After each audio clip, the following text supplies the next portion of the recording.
an important competition that we have a lot of hope on it, and the manner and the way we did it obviously lifted everybody.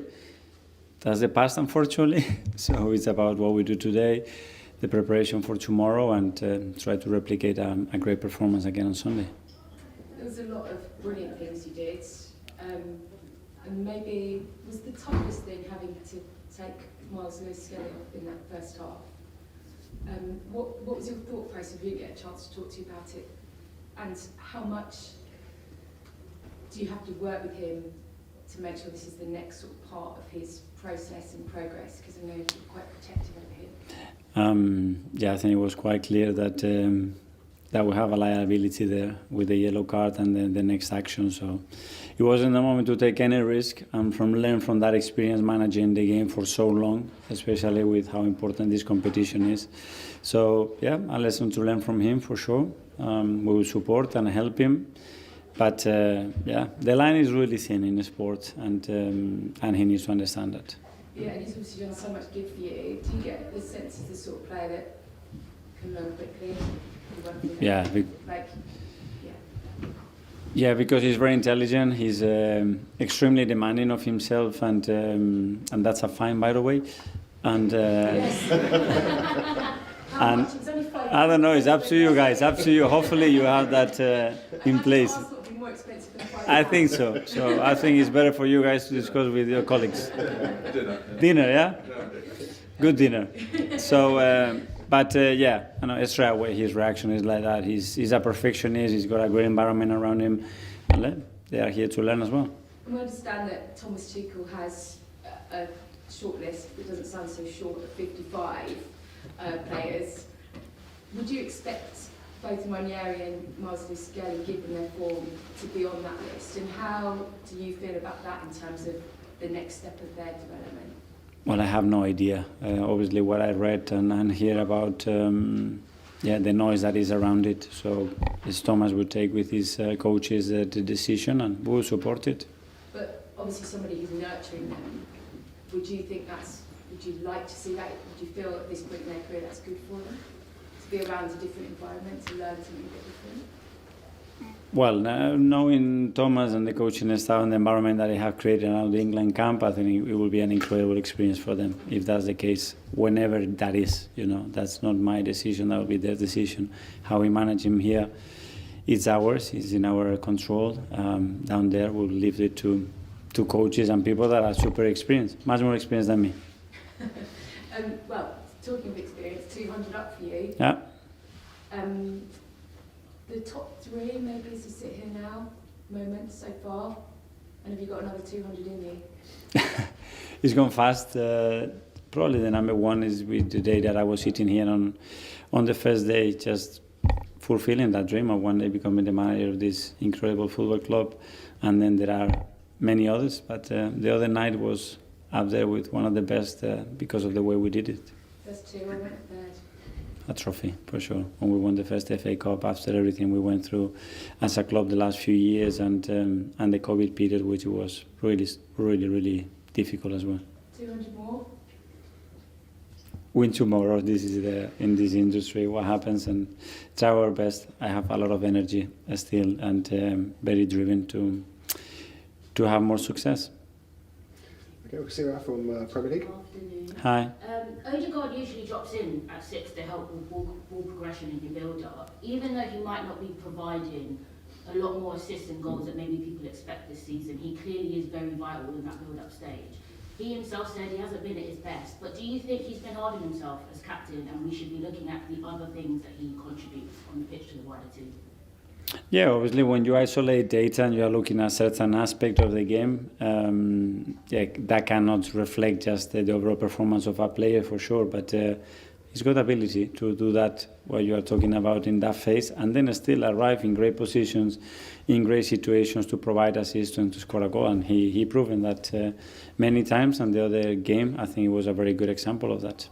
And we've seen a lot more variance in build-up and positionally from your players, obviously due to your injuries. PSV, we saw Timber near the back post, get the header. Calafiori was very high up. You had about 6 players in the box at times. Has this period really inspired you with different attacking opportunities to the possibility where when you have your full attacking options back, you still want to be a bit unpredictable and a little bit more fluid than you possibly have been in the past? Yeah, we need to look at threats from other areas, and obviously we lost very important wingers that provided a lot for us in that final third.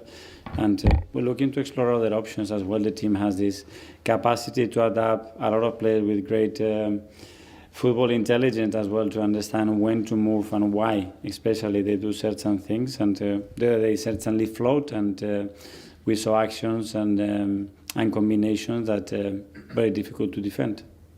Ruben Amorim said the key for him and the team will be surviving physically through the match on Sunday. How physical do you expect this match to be? Because even through the rough patch that they're having, they've surprised people with results in the most random of times, and it's on time.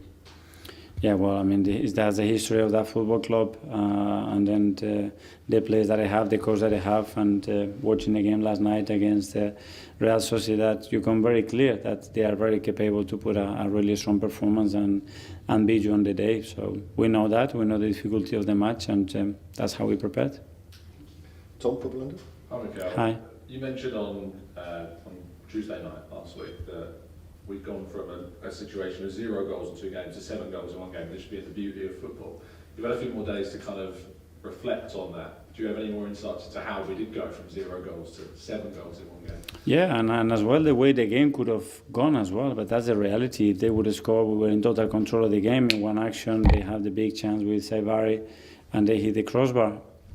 That could have changed the game, you know. And if Imaz gets sent off, it would have been a different game. So that's why that you have to really understand the context of the game and how it happened. We're super effective in the final third in the box, and that's a massive strength, especially in the Champions League. And that's why we won the game with that margin. That's clear. It feels like the intensity of the Premier League has been very high, and the Champions League maybe released some of that, a different competition, something new. Returning to the Premier League this weekend, can you utilise that freedom and that enjoyment from that midweek win to take into Sunday? Yeah, I mean, it goes through momentum and, again, what the game provides, because we've been really good in certain games, but the result wasn't coming fast enough. The things were coming in the right moment, at the right time, in the right way, and that's very helpful. So every game is different on that. Simon, Evening Standard. Hi, Mikel. Can I just ask you about Chido, who you could come up against on Sunday? Just what were your emotions in the summer when you left? Obviously, he was a player, you had his young player, a lot of talent. Yeah, I wasn't too involved in that decision. Obviously, when a player decides that the best pathway for him is to leave, is not much you can do. Very unfortunate, because we want to keep, obviously, our players from the academy and to be very successful with the first team. But in that case, or with Aiden, we weren't able to do that. There was a sort of feeling at the time, I think, among some fans that young players maybe didn't have a sort of pathway. Do you think that now this season with Ethan and Miles, that sort of perception has gone, and that there is proof that if you're a young player and you've got the talent, you can play in the first team? I don't know what the perception is out internally, not, and the reality is very different, because those players are always with us. I mean, I guarantee you that if there is a player there that can help and impact the first team, is going to be with us. James, Athletic. Hi, Mikel. Just on Miles quickly, is it a difficult challenge to strike the right balance with him? Because physicality, riding the challenges, the winning duels, is such a fundamental part of who he is on the pitch. How do you control that without taking it away from his game? I think dominating the situation, that's it.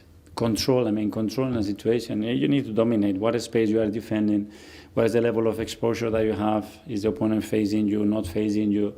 So what is the probability to win that ball, and when you have to commit to certain duels. And there you have to apply defensive principles that are very clear, to most of the time have the best possibility to win the ball and don't get yourself exposed. If you don't do that, at that level, big problem. And just on the other left back, Ricky, I mean, he's showing this incredible attacking intuition. Like, he looks like a centre forward at times, the way he moves, the way he finishes.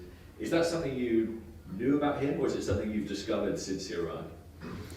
No, he certainly has that capacity to flow in areas that for a defender is very unusual. So that was something that really caught my eye. The other one that is very unpredictable, sometimes chaotic, and I can